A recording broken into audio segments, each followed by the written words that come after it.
আমরা কি MS word এবং এক্সেলের যে কোনো পেজকে পিডিএফে কনভার্ট করতে পারি? আমরা হয়তো অনেকেই জানি না। আমরা এমএস ওয়ার্ড এবং এক্সেলের প্রিন্ট করি, প্রিন্ট করার পরে দেন আমরা ছবি উঠিয়ে পিডিএফ করি। তো আমরা অনেকেই জানি না যে আমরা কিভাবে পিডিএফে কনভার্ট করব। তো আমি আজকে এই টেকনিকটি আপনাদের শিখিয়ে দিব যে কিভাবে আমরা এমএস ওয়ার্ড অথবা এক্সেলের ফাইলকে, টোটাল ফাইলটিকে অথবা যে কোনো পেজকে পিডিএফে কনভার্ট করতে পারবো। তো চলুন দেখে আসি। আমি ডেস্কটপে দেখিয়ে দিচ্ছি কিভাবে আমরা এই কাজটি করতে পারবো। Let's check it out.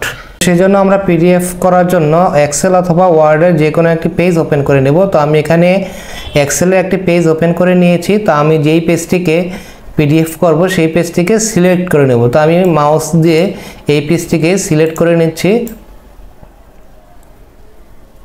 Select করার পরে ওই যে ওপরে বাম দিকে ফাইল দেখতে পাচ্ছি, আমরা এই ফাইলে ক্লিক করে দিব।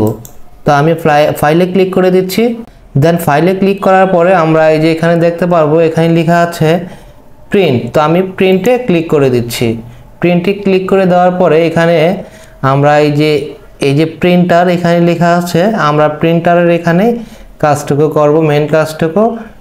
এই যে এখানে আমরা দেখতে পাচ্ছি মাইক্রোসফট প্রিন্ট টু পিডিএফ, এই লেখাটি যদি না থাকে তাহলে আমরা সিলেক্ট করে দিতে হবে। তো যদি এই ল্যাপটপ অথবা আপনার কম্পিউটারটি কোনো প্রিন্টারের সাথে কানেক্ট থাকে তাহলে প্রিন্টারটি শো করবে, আর যদি কানেক্ট না থাকে তাহলে by default Microsoft print to PDF থাকতে পারে। আর যদি না থাকে তাহলে ড্রপ ডাউন মেনু থেকে Microsoft print to PDF select করে দিতে হবে। আমি সিলেক্ট করে দিচ্ছি। সিলেক্ট করে দেওয়ার পরে এই যে এখানে সেটিংস লেখা আছে, সেটিংসে আমি যেহেতু এই লেখাটিকে সিলেক্ট করে নিয়েছি সেজন্য লিখতে হবে, এখানে সিলেক্ট করে দিতে হবে প্রিন্ট সিলেক্ট।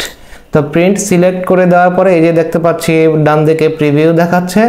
আমি যতটুকু লেখা সিলেক্ট করেছি অতটুকুই এখানে শো করবে এবং অতটুকুই পিডিএফ আকারে আউটপুট হবে। তো আমি এখানে এই যে প্রিন্ট লেখা আছে, প্রিন্টে মাউসের কার্সরটি ক্লিক করে দিচ্ছি। তো আমি প্রিন্টে ক্লিক করে দিলাম। প্রিন্টে ক্লিক করে দেওয়ার পরে এখানে একটি ডায়ালগ বক্স আসবে এবং কি নামে এই ফাইলটিকে সেভ করব সেই ফাইলটিকে সেভ করার একটি সাজেশন আসবে। তো আমি ফাইলটিকে যে কোনো একটি নাম দিয়ে সেভ করে দিচ্ছি।